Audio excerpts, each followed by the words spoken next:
Bugün 21 günlük müalicəmizi yekunlaşdırmışıq 2 gözəl balamızla. Gələndə qamət pozğunluğu, yastı pəncəlik, içə basma, X-varitis, bir qədər də əzələ qısalığı var idi.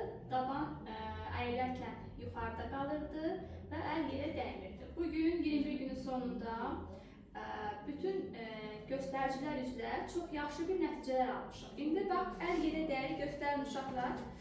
Əllər yerə dəyir, əyilin, qalxın, oturun, qalxın. Görürsünüz, dabanlar tam yerdədir. Qamət maşallah, yəni nəinki kifoz, heç qamət pozğunluğu belə yoxdur. Vardoz tam normaldır, skalyoz yoxdur.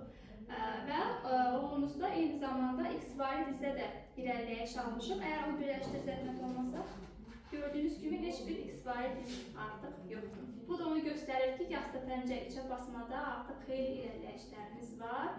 Və təbrik edirəm sizi, demək ki, idmanınızı məsuliyyətlə eləmişsiniz, təbrik edirəm. Bundan sonra ancaq 10-15 dəqiqə ayaq idmanları evdə davam edəcək. 2 ay, 3 ayda evdə eləyəcəklər, bir də kontrol eləyəcək. Və valideynlərə təşəkkür ki, belə məsuliyyətli olsun. Çox sağ olun, Aynur doktor. Biz də effektini hiss elədik. 21 gündə çox böyük irəliləyişlər var. Çox sağ olun, təşəkkür edirəm. Sağ olun, evdə də məsuliyyətdən davam. Sağ olun. Sağ olun. Siz də görüşək sizdən də. Yolunuz açıq. Sağ olun. Sağ olun.